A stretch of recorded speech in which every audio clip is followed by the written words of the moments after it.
Oop. Yun yung pinakadulo. Tapos dito, anong area to? Pwede pa ba tayong mag-ano to? Park doon? Okay. So hindi na yata tayo pwede mag-park doon. Try na lang nating lakarin. Okay.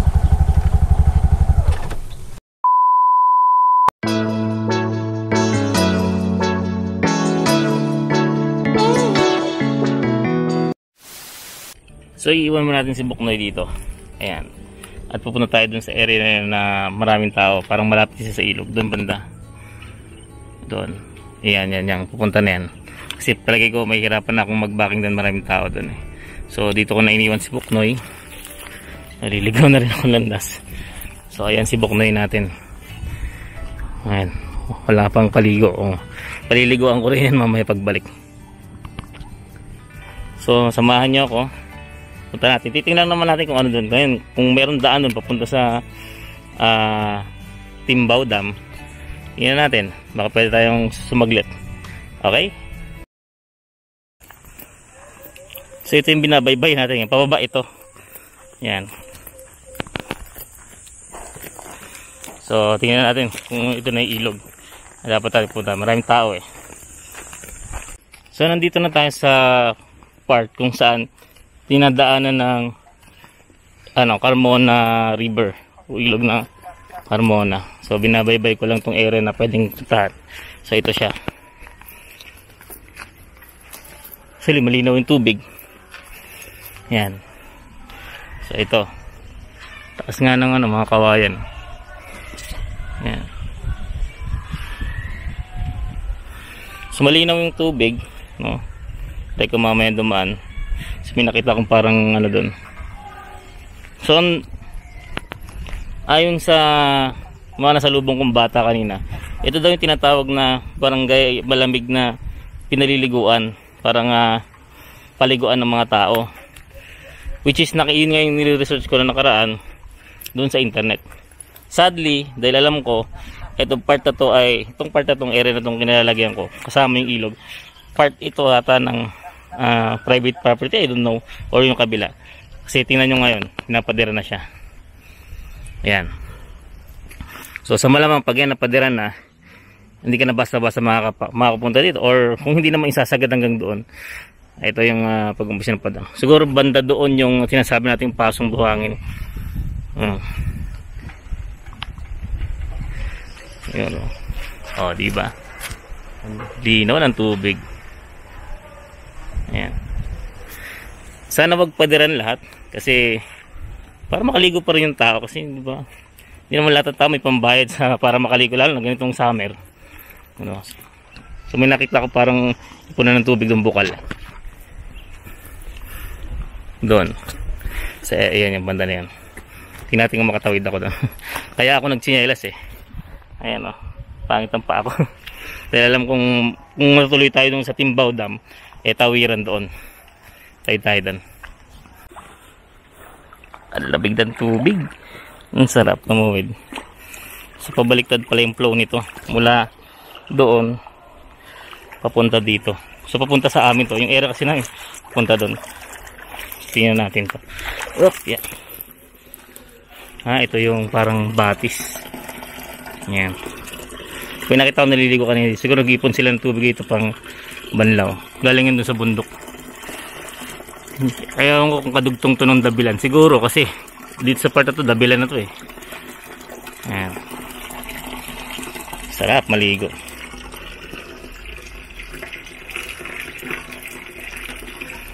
Hindi ko mapakita yung mga manghihingi ako ng permiso dun sa mga naliligo kung pwede silang videohan. Nagalisan na pala sila. Hop, yeah. Ayan. Sarap, lamig. Hindi mo mararamdaman na yung pagka nakatawid na kasi sa mga maruruming tubig dati, pero hindi mo mararamdaman yung ganun dito. Parang yung tubig lang din na pinaliligo mo sa CR. Lamig. Ang lamig. Sarap. Sarap maligo.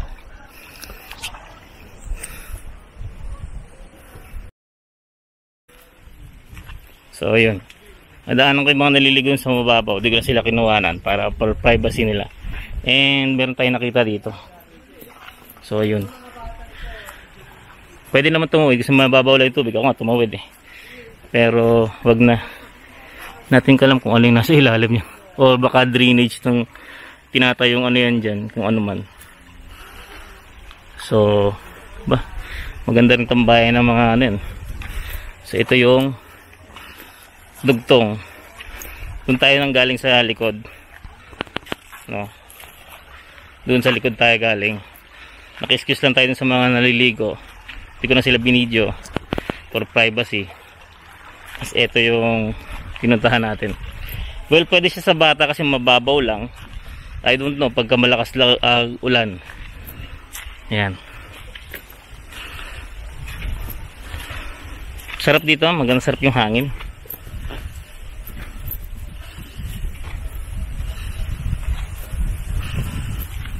Ngayon, sabi nilang mga kabataang nakausap ko doon is baka daw ano,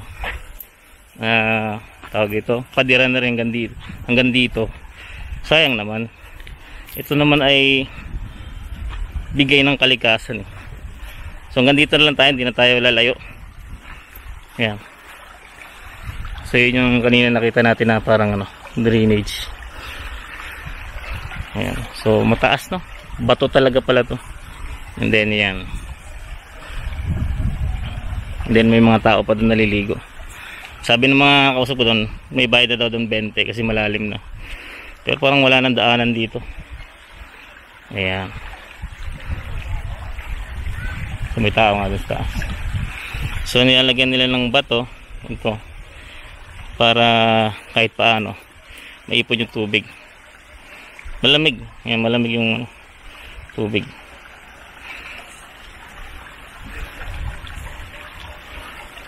Sayang kung mababakuran at hindi na maliliguan ng mga tao. Ano? At ayan.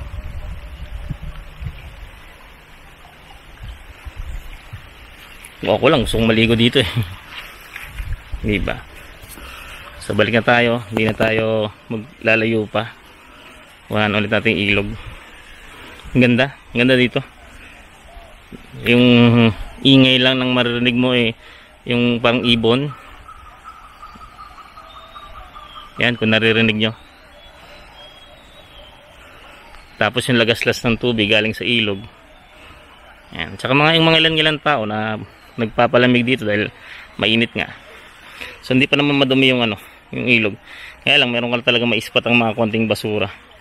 So sa mga pupunta dito, sa nakakaalam ng lugar na to, alam nyo na dapat gawin. Responsibilidad din naman natin, bigyan tayo ng magandang lugar ng kalikasan na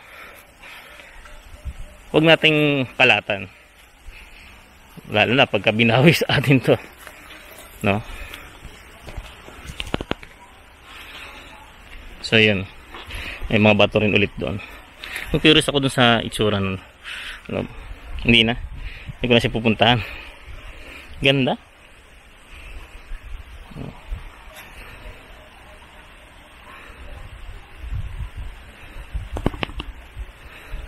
So balik na tayo doon sa ating Buknoy. Okay na ako din, satisfied na ako. Gusto ko lang naman talaga siya makita. Ayan. Okay.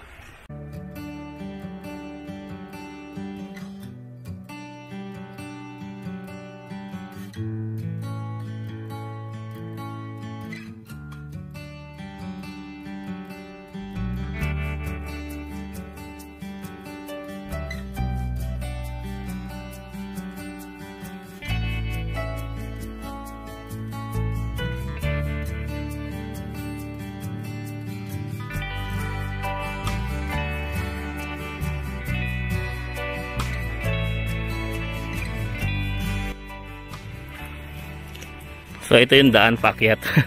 Medyo matarik siya actually. Medyo lang naman. Kung babike mo, ito, kaya dapat. Ano. So, ayun. Hopefully, maging open pa sa public to. Maganda siyang liguan. Linis pa naman eh. Kaya puro packet to. Ayun, no? Hindi ko pwedeng dalhin na si Buknoy dito gawa ng wala nang atrasan masyado, although may daan ang ginagawa eh. Pakita ko sa inyo yung area na yun, daanan yun along doon sa pader ginagawa. Taas, oh. So balik tayo. At adventure, iniwan ko pala yung tubig ko doon kay Buknoy. Taas. Merong area ditong malapit, tari ko dulas to, na pwedeng pagparkingan, pero hindi na ako pumasok dyan sa loob. Ayan, kung nakikita nyo sa video, may mga nakaparking na motor dyan, so may mga nakaparking na van dyan eh. Okay,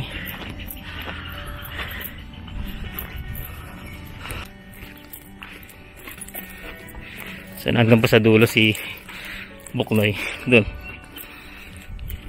Ngayon, nilidevelop na itong gilid. Makikita nyo dyan sa sana kita sa video, nilidevelop na. So kung nagsakasakal, nasa likod lang siya ng kung pabahay man yan o kung ano man. Nakita ko sa mapa, parang ano siya eh, housing pang mayayaman siguro. Ayun. So lakad, hingal. Nag-uwian na yung mga tao. May mga tao sa likod ko. Kasi syempre pa gabi na rin.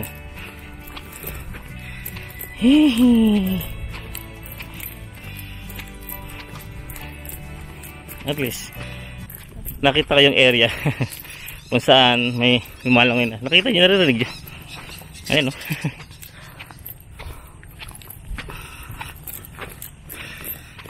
Ay, pero hindi tayo mission accomplished sa pagpunta sa Timbao Dam. Kasi kung nakita nga natin kanina, pinapadiran na. Sabi ng mga kabataang na doon na naliligo, abot daw yan hanggang doon sa kanyang tinatanong kong lugar. Pulong buhangin. Okay, pagka napadiran doon, meaning wala na talagang ibang access papuntang Timbao Dam, kundi doon sa kabila, which is private property, bawal kang dumaan. Ganun. So hopefully pwede nilang papasyalan yun sa mga tao kahit may bayad, kasi that is part of history naman eh. And yung ilog na dyan, pwede rin i-open sa mga tao na libre na lang, no? Maglagay na lang siguro dyan sila ng gwardiya. Okay, so mandito na si Buknoy. Ayan.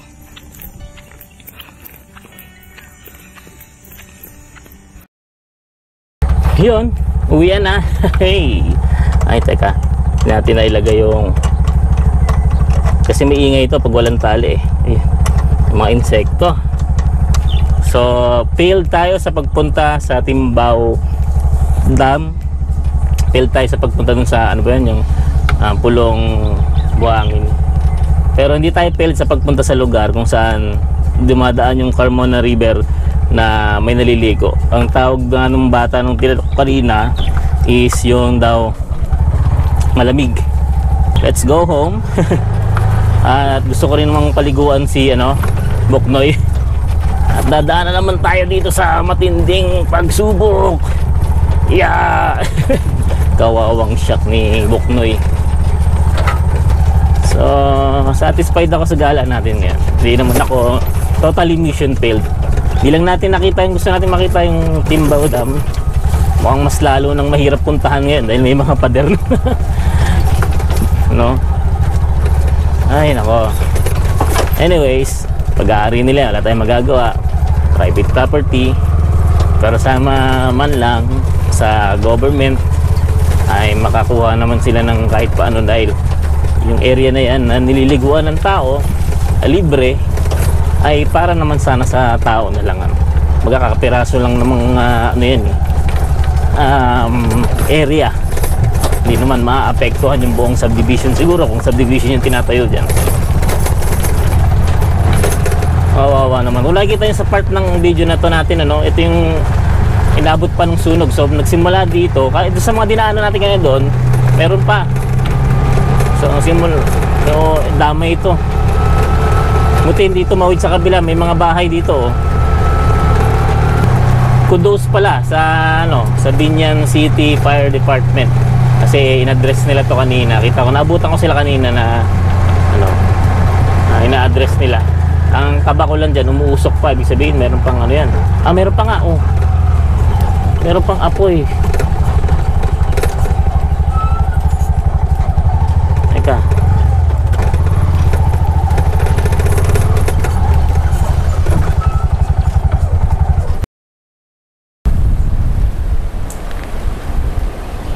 Ayun, yung isang security, kukuha daw siya ng pala.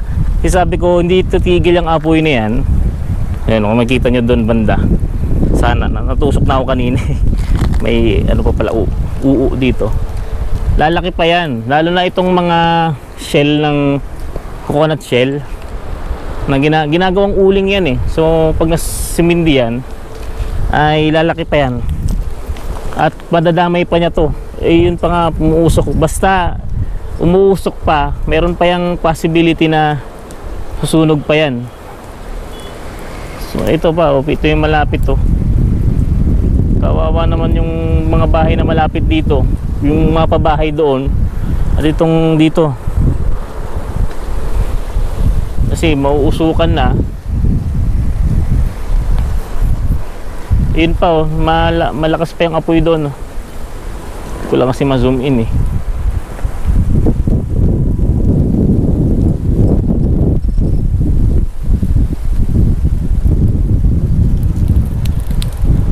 Kung makatawag ng bumbero dahil wala akong ano, siguro pagbalik na lang ni sir. Ayun na oh, ano na naman oh. Naging reporter na ako. Maging concern lang din tayo minsan sa ano no, sa mga kapwa natin. Pero naman tayong tao. Sabihin mo lang mayayaman sila, itong mga nandito sa likod ko mayayaman. At yung tayo hindi naman ganoon kayaman. So concern pa rin natin sila kasi tayo nakakita ng bagay na dapat ano eh, tawag ito, gawa ng paraan eh. So ayun na, tumatawid na doon. Ayan. Siguro dapat mapabalik yung mga bumbero dito. Ayan.